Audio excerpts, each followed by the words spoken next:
Полет нормальный, посадка мягкая. Владикавказский аэропорт после трехмесячной реконструкции принял первый пассажирский борт. Рейс Москва-Владикавказ доставил на Северо-Остинскую землю около 100 человек. Замечательно, что наконец аэропорт наш открылся.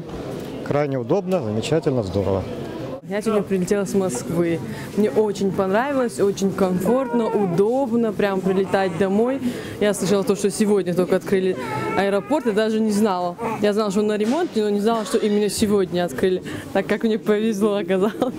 Ну, очень удобно, очень хорошо. Во время тестовой посадки опробовали все системы. Первый рейс показал, все работает и хорошо слажено. Как один из показателей – время выдачи багажа. Полеты, как и прежде, осуществляются авиакомпаниями С-7 и ЮТР.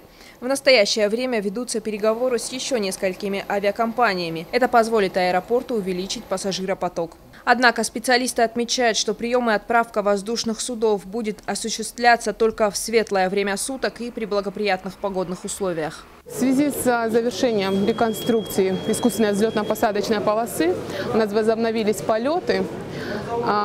Но с учетом того, что реконструкция по светотехническому оборудованию еще не завершена и не сдана в эксплуатацию, полеты у нас будут в простых метеоусловиях, то есть днем. Завершиться мы планируем, что сдадут в эксплуатацию реконструкцию светотехнического оборудования в конце января.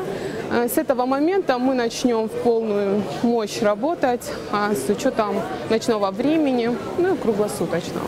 Открытие аэропорта – это и есть доступность, это вклад в будущее и повышение мобильности людей. Помимо традиционных рейсов в направлении Москвы и Санкт-Петербурга, руководство аэропорта намеревается установить авиарейсы в Баку и Ереван. Земфира Лулаева, Фатима Макиева, Самас Кочиев, Осетия ТВ.